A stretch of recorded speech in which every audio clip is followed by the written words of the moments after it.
So a lot of people ask me, Harley, I've got a 20 kilo backpack on my back and it's amazing.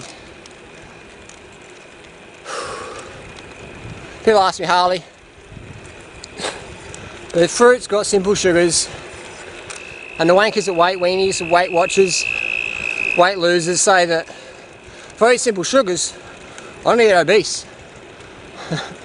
I'll tell you what, in 2002 I learned about how fruit's like the best food for humans, the best source of carbohydrates, you know, most nutrient dense per calorie, easiest to digest, most sustainable, most tasty, you know, most environmental, etc, etc, etc. So if I'm going to eat more fruit, and I started off in 2002 by eating 20 kilos of bananas a week, which back then I was just like, 20 kilos of bananas, oh man, that's so much, and everyone was laughing at me. And 20 kilos of bananas is only about 10,000 calories. So divide by 7, that's about 1,400 calories a day. And I'm eating now anywhere between 10,000 calories a day from fruit, up to, not every day. Every day is 3,500, 4,500 a day. And so you think after 8 years of eating, overeating they say, insane amounts of fruit, I'd be obese, shouldn't I? And I don't train that much, you know, I train about 80 minutes a day. Well, most people in cycling train way more than that. 80 minutes a day, you're just cruising around, doing about 50% of max heart rate, a race, most weekends, you know. But I've had a few years off racing. And look how fat I've become. I mean, look at my cheeks. You know, they're bulging out with excess fat. Look at my arm. Look at that fat on that tricep, shaking it. Look at that fat dripping off there, you know what I mean? That's crazy. Flat stomach, I don't know if you can see it. You know what I mean? It's sort of like, people say that fruit makes you fat, and it's like, I understand that. It's just a myth that's been put out there, because if you eat fruit, you're not going to need all the weight loss bullshit out there. You're going to need all the antidepressants and stimulants to wake up, and all the antacids and all the superfood hype that all these superfood dudes sell, colostrum and ayahuasca drugs and LSD and things like that, because life becomes a trip when you're healthy. So I'm saying, okay, Harley, I've tried your advice and I put on a few pounds. And I'm like, good.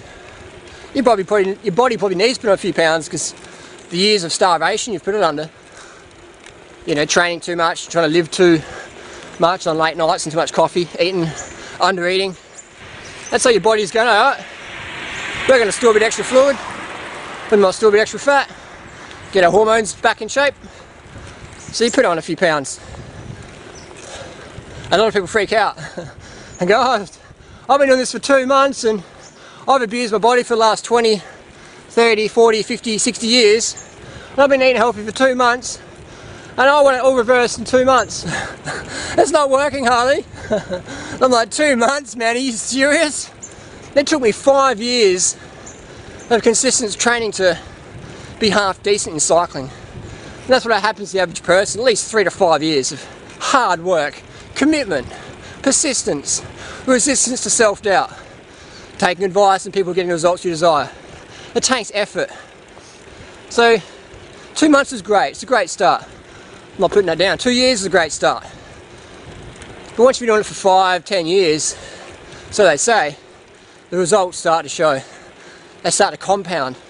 Just like investing on the stock market. You know what I mean? If you've been investing for a long time, you get results. I talk to my bodybuilder friends, and all of them have been training for over a decade. You know what I mean? And they say, Harley, we get people in the gym want to buy drugs off us to look like us, and they forget that we've been training for a decade. And like, yeah, the same with my industry. You know, people want results in 2 months, and you can get some impressive results in 2 months, but it all depends how much you used to abuse yourself. So if you've gone from an 8-pack, from overtraining, undersleeping, under-eating, under-drinking, to just a flat stomach, and you're freaking out, get a life. You know what I mean? Shift your priorities, seriously though. I don't mean to poke fun, but if your whole life is about your body fat percentages, you're in the wrong lifestyle. You might as well become a heroin addict. You know, it's sort of a supermodel or something like that. But even them, not even them stay all ripped all year long.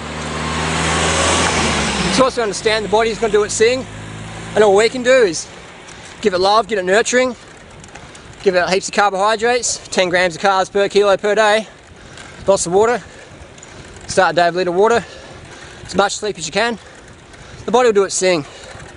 So if your body changes in a couple of months, don't freak out. You know what I mean? This is not the short road, man, this is the long road. This is the road for the rest of your life.